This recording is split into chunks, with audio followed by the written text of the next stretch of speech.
আমি সমৃদ্ধি মহিলা গোষ্ঠীৰ তৰফৰ পৰা এয়া দ্বিবাৰ্ষিক তীজ সমাৰোহ আয়োজন কৰিছোঁ।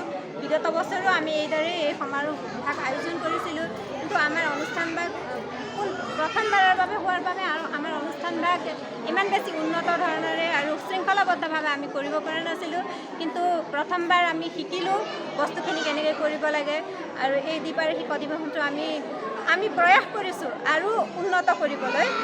আৰু তীজ মানে হ'ল আমি মহিলাসকলে অকল ব্ৰত পালন কৰা নহয়, মহিলাসকল অনুষ্ঠান আৰু সমাৰোহৰ জৰিয়তে কিদৰে নিজৰ ঘৰ পৰিবাৰৰ পৰা বাহিৰলৈ ওলাই আহিব পাৰে, তেওঁলোকে নিজৰ ব্যক্তিত্বক মানুহৰ আগত যাতে দাঙি ধৰিব পাৰে, তেওঁলোকো কিবা হয়, তেওঁলোকৰো যে সমাজত স্থান আছে, সেই বিষয়সমূহ আমি সমাজক অৱগত কৰাব বিচাৰিছোঁ।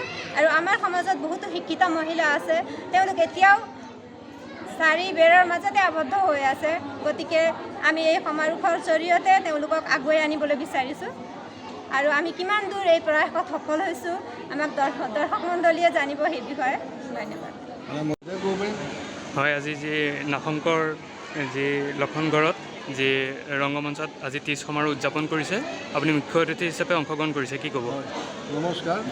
আচলতে এই তীজ উৎসৱটো পঞ্জিকাৰ তিথিমতে 5 ছেপ্টেম্বৰত আছে, কি ৰাইজে সুবিধা অনুযায়ী আজিৰ এই পবিত্ৰ স্থানত এই তীজ উৎসৱ পালন কৰিছে। আজি মই উপস্থিত হ'লোঁ। এই তীজ উৎসৱৰ এইটো এটা নেপালী বা ভাৰতীয় সনাতন সংস্কৃতি। এই উৎসৱৰ জৰিয়তে যিসকল বিয়া দিয়া মহিলাসকলক পিতৃগৃহলৈ আহে আৰু পিতৃগৃহত আহি উৎসৱ আনন্দ উৎসৱত এই অনুষ্ঠানত অনুষ্ঠিত কৰে। কেইবাটাও কাৰণ আছে তীজ উৎসৱ কি হয় সেইখিনি মই ক'বলৈ নাযাওঁ। আৰু পবিত্ৰ এই তীজ উৎসৱ উপলক্ষে সমূহ ৰাইজক, বিশেষকৈ নেপালী ভাষী সকলো ৰাইজক মই আন্তৰিক শ্ৰদ্ধা আৰু সেৱা জনাইছোঁ। সদায় তীজ উৎসৱ পালন কৰি থাকক, আমাৰ সংস্কৃতিটো আগুৱাই লৈ যাওক। ধন্যবাদ।